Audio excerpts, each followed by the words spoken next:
So we're finally at the titrations chapter. For some people, this particular topic is the hardest out of all the topics that this class has. That's a little bit debatable though, because some of the topics that we're yet to cover, um, for different reasons, in my opinion, can be harder than titrations. But all that being said, titrations are a little bit convoluted and there's a lot of stuff that needs to be addressed, to be kept in mind, and to kind of organize in a meticulous manner. Otherwise, the whole process of calculating pHs for titration curves can become rather daunting. So I'm going to try to walk you through the steps so that you have a systematic approach at solving these problems. First, let's describe the titration curve completely this time around. I kind of showed it to you before when talking about acids and bases and even buffers. But the titration curve, this specifically is the titration of an acid with a strong base, which means that you have originally an acidic solution to which you're adding a base, in this case the base being sodium hydroxide. Now the curve itself looks kind of like an S shape, and there is an initial point, that touches the y-axis. That will be the initial acidic solution that you start with before any sodium hydroxide is added. But once you start adding hydroxide, you start creating some conjugate base in your reaction. And that's when you enter the buffer region, assuming that the conjugate acid and the conjugate base are both weak. But once you get rid of the amount of conjugate acid that you had to begin with, that's when you enter this inflection point. Alright, so just to recap, the initial point, that's just the solution, the acid solution that you start with prior to adding any sodium hydroxide. But then you hit the buffer region if you have a weak acid that turns into a weak base. But beyond that, you hit this inflection point right here in the middle. This is known as the equivalence point. And this is the point in the titration curve where you have added exactly the same amount of moles of base as you did have of acid to begin with. The pH at the equivalence point when you titrate an acid with a strong base, it's either going to equal 7 or it's going to be greater than 7. It will equal 7 if the acid is also strong. It will be greater than 7 if the acid is weak. Another portion of the graph that's of importance is the half equivalence point, which simply stated is and takes place at half the volume of the equivalence point. The reason why this matters is because the pH of the half equivalence point is actually equal to the pKa. So you could use that to find out the Ka of your acid. And then, past the inflection point, once you get to this plateau region, this is what we call the excess region. You're going way past the equivalence point, you've added an excess amount of your base, and you're basically at basic pH. Basically a basic pH, get it? Yeah, so you're going to be at some high pH. And when you get to this point in the equation, as you'll find out, the value of X that we're going to get from the I-stable calculation is going to equate to the concentration of hydroxide. So we're going to get the pOH, which then we'll have to use to get to the pH itself. But in essence, we have 4 regions to worry about. We have the initial point, which is the situation where you haven't added any sodium hydroxide. Then there is the buffer region, which within resides the half equivalence point. Then there is the equivalence point itself, and after that is the post equivalence point region. Those are the 4 areas that we're going to concentrate on in this lecture. Okay, and just to recap, this right here is the buffer region, if and only if the acid is weak to begin with and you're producing a weak conjugate base. Alright.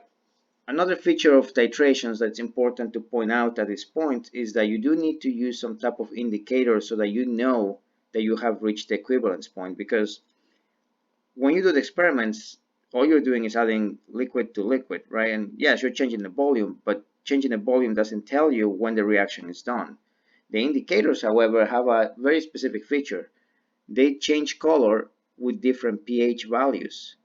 And so if you select the right indicator for your titration, the moment that the indicator changes color tells you to some degree of precision whether you've reached your equivalence point or not. And here what I'm presenting is a table of common indicators. Specifically, what I'm showing here on the left side is the name of the indicator itself, and on the x-axis I'm showing the pHs at which the color changes do take place. So for instance, in the case of one of the more traditional indicators, phenolphthalein, this particular indicator is colorless at pHs lower than about 8.5, but it turns pink the moment you hit that 8.5 pH. So one way to look at this is to say that if you have an acidic solution and you add phenolphthalein to it, the solution will remain colorless. But as you add as you add base and more base to the solution, the moment when the pH changes from being acidic to not only being basic but going a little bit past 8.5, that's when you hit the color change into pink. So this is a way of visualizing and kind of having some guidance as to when you're reaching the equivalence point in your titration. Many of these dyes, one of them in particular, crystal violet, that is one of the dyes that we actually investigate in the kinetics experiments, has a lot of carbon-carbon double bonds in it. And if you look carefully, there's actually, kind of like a pathway associated with these double bonds if you follow them, on a not necessarily a straight line, but a line that doesn't allow you to raise your pen if you were to like kind of follow it with a pen. So this has 6 pairs of electrons. If you add hydroxide, what ends up happening is that this can actually, kill the coloration. It can kill that what we call a pi way, right? So the location of the double bonds that kind of go right next to each other, right next to each other, right next to each other, right next to each other. That gets disrupted with the hydroxide. So for crystal violet, what you see is that when you go past, pH of about 1.5, crystal violet, goes colorless because you have disrupted that double bonded pi way that we had before. Alizarin, another typical, indicator, has a formula shown right here, and around a pK of 6, that's when it starts turning orange, right? Initially it could have a yellow color, but the range is very narrow for that. So if you have acidic pH, it's probably going to look orange to you, and then if you go just a little bit shy of being basic, that's when it turns red. And so you're adding hydroxide, removing some of the protons right here that you see in your OHs, forming now extra double bonded counterparts. And you could have sequential pH values at which you remove the protons, right? If you reach a pK of 6, that's when you remove the first proton. When you reach a pK of about, or a pH of about 11, that's when you remove the second proton. All right, and then here's phenolphthalein, right? So this is the molecule at lower pH. If you add hydroxide, what happens is that you deprotonate the OH functionality here, and you cannot rearrange the entire setup such that you have now a very long pi way of double bonds, which is what creates that pink coloration at basic pH. So to give you an idea, when you set up an experiment, a titration experiment, what you do is you take a substance. This could be an unknown acid or an acid that you know the identity, but you don't know the concentration. And so there's something unknown about it.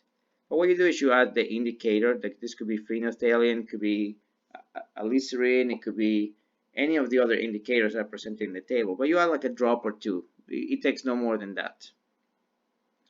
And then what happens at this point is that you set up a burette that has your base in it, your strong base.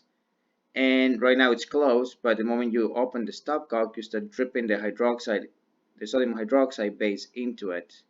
And you do this such that it's slow enough that you don't add too high volumes at any given point in time, and you can kind of keep track of the volume changes. And at one point, when you have turned the reaction basic, that basically symbolizes with the color change here of the indicator that you have reached the equivalence point. So that's the moment when you close the stopcock and stop adding extra volume, and then you read out the volume in the burette to determine how much sodium hydroxide you added. And specifically, the difference between the final volume of hydroxide added with the initial volume that you started with is the volume added to the reaction. And we use that volume to ultimately determine how many moles and what concentration of the unknown we actually had to begin with. So this is your typical titration experiment, and you'll see some of this in some of the labs. is basically this procedure that I'm depicting right here. So the volume of titrant added, that's basically the volume of the equivalence point based on final minus initial volumes.